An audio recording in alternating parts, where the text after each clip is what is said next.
ପୁରୁଷୋତ୍ତମପୁର ସରସ୍ୱତୀ ଶିଶୁ ମନ୍ଦିର ପରିସରରେ ମାତୃକର୍ମଶାଳା ଅନୁଷ୍ଠିତ ହୋଇଯାଇଛି। ଏହି କର୍ମଶାଳାକୁ ଶିଶୁ ବାଟିକା ପ୍ରମୁଖ ଶ୍ରୀମତୀ ସମିଷ୍ଟା କୁମାର ନାୟକ ପରିଚାଳନା କରିଥିଲେ।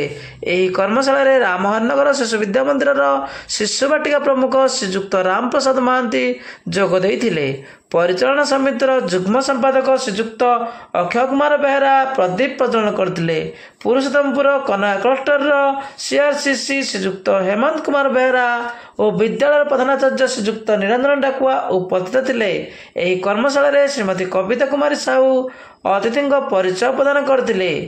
ବହୁ ସଂଖ୍ୟାରେ ମା' ମାନଙ୍କର ଉପସ୍ଥିତି ହୋଇଥିଲା ଏବଂ ଶିଶୁମାନଙ୍କର ଦାୟିତ୍ୱ କିପରି ନିଆଯିବ ତାହାକୁ ଅତି ସୁନ୍ଦର ଭାବରେ ଅତିଥି ମହୋଦୟ ବୁଝାଇଥିଲେ ଏବଂ ମା' ମାନଙ୍କର ଶାରୀରିକ ଏବଂ ବିଭିନ୍ନ ଖେଳ ସଙ୍ଗୀତ ଶିକ୍ଷା ଦିଆଯାଇଥିଲା।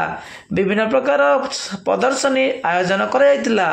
ଅତିଥି ସିଆରସିସି ହେମନ୍ତ କୁମାର ବେହେରା ମା' ମାନଙ୍କୁ ଆସନ୍ତା ଶିକ୍ଷାବର୍ଷର କିପରି ଶିକ୍ଷା ବ୍ୟବସ୍ଥା ରହିବ ତାକୁ ସୁନ୍ଦର ଭାବରେ ବୁଝାଇଥିଲେ ଏବଂ ଶିଶୁ କିପରି ଉତ୍ତମ ନାଗରିକ ହୋଇପାରିବ ତାହାକୁ ଉପସ୍ଥାପନ କରିଥିଲେ। ପରିଶେଷରେ ପ୍ରଜ୍ଞା ଗୁରୁମା ଧନ୍ୟବାଦ ଅର୍ପଣ କରିଥିଲେ ଏବଂ ପ୍ରସାଦ ସେବନ ବ୍ୟବସ୍ଥା କରାଯାଇଥିଲା। ଏହି କର୍ମଶାଳାରେ ସମସ୍ତ ଗୁରୁଜୀ ଗୁରୁମା ସେବକ ସେବିକା ବାହନ ଚାଳକ ଭାଇମାନେ ସହଯୋଗ କରିଥିଲେ।